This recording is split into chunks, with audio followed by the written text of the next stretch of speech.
Okay, let's start by just breaking down basically how Palace are going to press against Chelsea and a few key principles that I think Chelsea are going to have to look out for. And then we'll head over to the tactics board and speak about how Chelsea can solve these. So, in this game, you can basically see Liverpool spread out back three along the back, and then you've sort of got that pivot in the middle here with the two, and then you've got one dropping in here. Now, with Palace's press, if we was to just get the lines out here really quickly, what you can see is just off screen there is you've got the three of the front three for Palace. You've got Sarr, Eze, and you've got Mateta. You've got Munoz, who is ready to jump on to someone like Kerkez if he gets the ball on the outside, but he's also ready to sort of pin in at the back and be part of a solid back five in that 5-2-3. And then you've got the two midfielders who can be sort of shifted side to side because they are relatively behind. Now, the people that you have to really pay attention to here that we're going to be speaking about mainly is Ismaila Sarr and how he can be manipulated within Palace's press, because that is extremely important. If I show you this example here, you can see Ismaila Sarr again being dragged inside by the movement of Szoboszlai. So again, if we were to just use the orbit tool, you can see the back three on the ball, and then you've got that sort of front three of Palace pressing here with that double pivot. Just as we spoke about a minute ago, you've got Vert sort of in that pocket, and Sarr coming inside is, of course, opening up space on one side of the pitch. If Chelsea, but if Liverpool in this sense, can swing the ball over to Kerkez in time, whilst Sarr is being dragged infield, Kerkez has got a lot of space to either progress the ball with a pass or to carry the ball forward himself. So that is an area that Chelsea could look to exploit as well. Now, again, if you look here, look how narrow Eze as well, but Ismaila Sarr especially, because he is coming inside to almost try and block off that pivot. He's trying to block progression into someone like Szoboszlai, but also sort of be compact with the likes of Mateta to stop those passes through the middle of the gaps into those strikers or those pocket players. Now, again, look, Kerkez, if he can get on the ball, lots and lots of space. You've got that similar back three that you will see with Chelsea. If we quickly use this again, back three, and then you've almost got that double pivot here at staggered heights between that 3-2 front press from Crystal Palace. And I think that is extremely important to speak about. Now, as I said, Sarr can be manipulated, and you can see that here because what you've actually got here is you've got Adam Wharton stepping up, and you've got Sarr deeper than Wharton because Wharton is pressing up onto here. Sarr is still sort of following Szoboszlai, trying to stop that progression, but also trying to stop that progression into here. But the midfielder could also be dragged away. And what you've got now is essentially Wharton part of that front three and then the two here, because you've manipulated that with the zone replacement and movement of Liverpool. If they can drag that central midfield block over, what they can then create is the chance, if we move on, this is the wrong direction. What they can then create is these sort of chances to drag the midfield line over. As you can see here, for example, you've got this is the midfield two, you've got the three here. But what Liverpool have done is they've shifted play to this side of the pitch over here, which is leaving that channel ready to be sort of exploited with a quick pass over. You've got Salah, who has attached himself in here to the fullback or the wing-back of Palace, meaning that Frimpong is the spare man out wide in this area once that ball goes over. And you can see with a switch of play, very easy to access because as well, Ekitike in here pinning one of the central defenders, which means this guy is the help defender in that sort of depth role for Palace, who can cover both Mitchell and I think it's Lacroix on this occasion. Now, one way Palace will look to exploit Chelsea, and I think something that Chelsea have to be really careful about in this game, is the pairing of Sarr and Munoz and how that can be exploited, because in this game there was a key moment for me, and it's this sort of leading to the second goal. Guehi, he's willing to put that ball at risk into that area because if we use this tool here, the amount of players that if that ball comes back is ready on that side of the pitch to pounce, they have got a good advantage of winning that second ball. And if we go on one more, where are we? We're here. If we go on one more, as you can see, that's exactly what happens. That ball comes back towards them. And they've got 4 against 1 or 2 if you count Verts to win that second ball. And as Liverpool players are now shifting to move forwards here because they think they're going to win the ball, or they think they've sort of regained possession, they've cleared the ball, and they need to get up pitch to sort of either counter press or use that sort of transition moment to attack. But what's been happening, or what happened here, is McAllister has left Sarr because of that ability to win that second ball. He's gone, leaving Sarr in a very good sort of moment to then get in behind. Wharton, we know how good he is in terms of finding that pass. You've got two players trying to apply pressure, which leaves Sarr open in behind, and that ball into Sarr. Very well done from Wharton, and it leads to that second Palace goal. And it's made me think how Chelsea can sort of adapt to this to make sure that this doesn't happen against Chelsea, protect them in transition, win those second balls, but also how they can sort of manipulate that press that we were talking about in the first section of this video. So let's head over to the tactics board and speak about how Chelsea can sort of use all of this detail to their advantage. Okay, now we're on the tactics board. Let's speak about how Chelsea can sort of manipulate this Palace defence on the ball. And we're going to speak about that usage of that kite/diamond midfield that a lot of people are talking about. Chelsea, when they play that 3-1-6 against back five teams, because as you can see, Palace, of course, setting up in their back five here with that double pivot that we spoke about. And then, of course, the three across the front. Now, the first thing to sort of speak about is that ability with Sarr to sort of manipulate him in the press. Because what I do think will happen in this game is, whilst I think we will sort of prepare in this way to play in this diamond, I think part of this sort of game plan will be for Cucurella, his movement to pin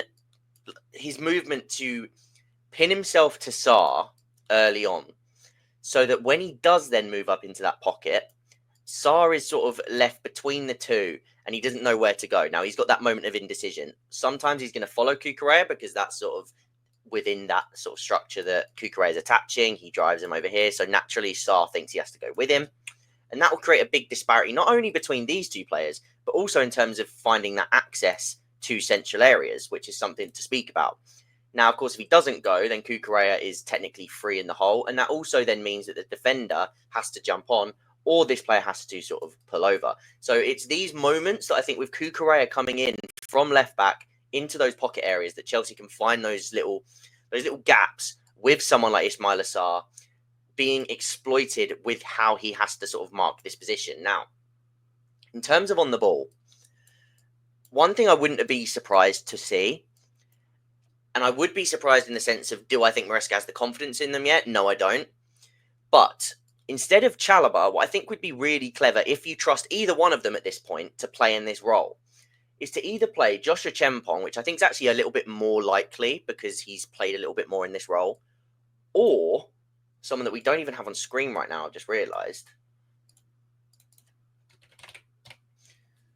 Jarell Hato in the left centre-back position. Now, I've said a lot, I don't think he should be playing as that central defender in many games this season, unless sort of the rest of the optics around the game suit him. And this is one where I actually think it does suit him because he's got Tosin alongside him in terms of physicality and height. Yes, Hato and Cucurella, both quite small, so Mateta could sort of exploit that at the back post, and that's maybe why you go for Joshua Chempong.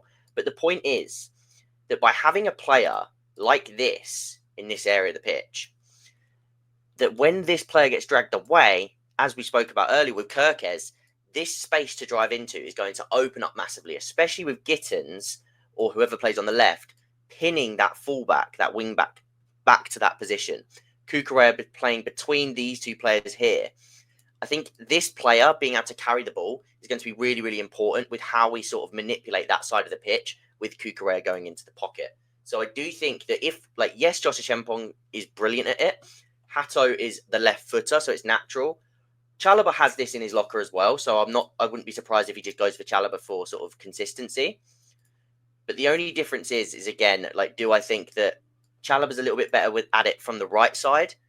Can he do it from the left? Absolutely. But yeah, that's a big part of this game, and I think whoever plays on this in this position is going to be key in terms of progressing the ball down that side of the pitch.